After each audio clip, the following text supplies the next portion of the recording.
Welcome to The Pulse. You're watching Up to Speed, where we catch up to the world of gaming and esports. Today, we're going to take a look at World of Tanks, one of the most popular games in the world today. 55 million users strong, with 1.3 players playing probably right now. I mean, that was a peak concurrent here a little while ago. The GDC, Wargaming.net, officially announced that.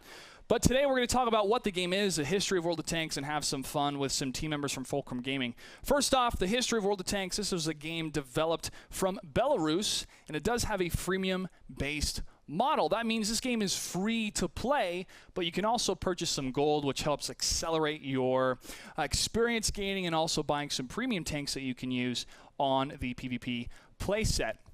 This game was officially released in April 12th. On April 12th, 2008 in Russia, and it grew exponentially, you could say, in Russia itself. It is the most popular country that plays this game. China as well is very popular. It has a pretty strong foothold in Europe. And North America has been gaining some ground when the game was officially released in 2011. Plus, South Korea is starting to see a larger and larger user base playing it as well. I was first introduced to the game by checking out the website, wargaming.net, and messing around a little bit, playing some artillery in the game itself. And later on, Samsung actually asked me to commentate for the World Cyber Games Grand Finals in Kushan, China. 2012, I was able to commentate with Ron Rambo Kim, and it was a phenomenal event. Got to meet a lot of the players, especially from Fulcrum Gaming, where two members from Fulcrum will be joining me today to go over World of Tanks and to give some tips to some new players.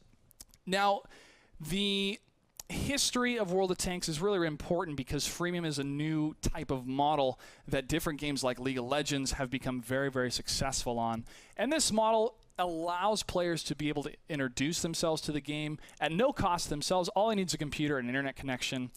And two gentlemen today are going to join me to talk about the theme, the World War II theme of the game, the gameplay itself, tips for new players, the world of esports, and we're going to play a couple games ourselves to show you guys how much fun this game is. They are from Fulcrum Gaming, James Relic Star and David Nagatron Williams. Gentlemen, thank you for joining me.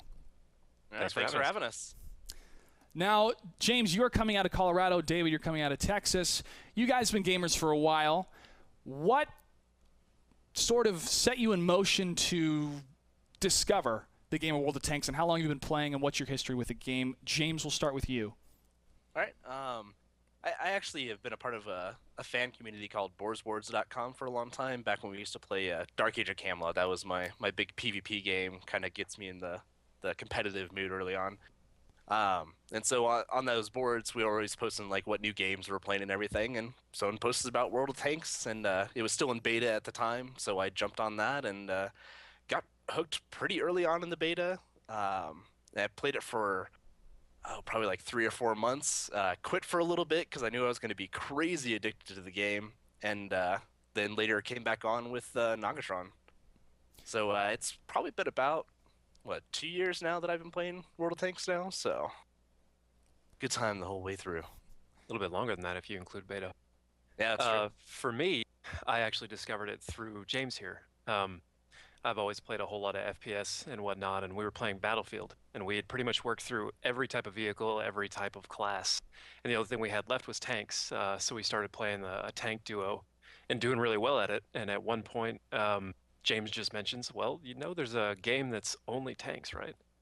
Then he mentioned World of Tanks, and at the time, the name didn't really make me think of what the game really is. They built it as an MMO, and they called it World of Tanks. So I just envisioned World of Warcraft questing in tanks, and that's not what it is. It's mostly World War II tanks and a couple tanks after that. So as soon as he told me that, I was like, well, let's go play. And I think that was about 2 years ago now.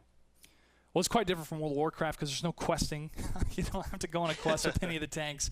It is pure PvP combat. You join a game, you're up against other individuals, and you are fighting until every tank is destroyed or you capture the enemy base. Now, the World War II theme I find very, very important here because us as gamers grew up with this being very heavily influenced in our culture, in media, such as films with Saving Private Ryan, and how that spilled into the video game department with DreamWorks and Medal of Honor, and recreating that landing at Normandy, the Normandy invasion or Operation Market Garden, and being there firsthand, and those experiences that those soldiers went through was really, really fascinating to me as a young gamer, and it was a whole new storytelling tool for many people to experience what this war was like, what these stories were like. And games like Medal of Honor brought this storytelling and heroism into an FPS. And what World of Tanks does is it incorporates real warfare from our world's past. So these are real tanks that really existed, either in full production models or they were prototypes.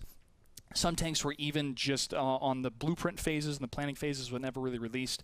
But they all stem from truth, really, in our country or in our world's warfare tactics, strategies, and engineering.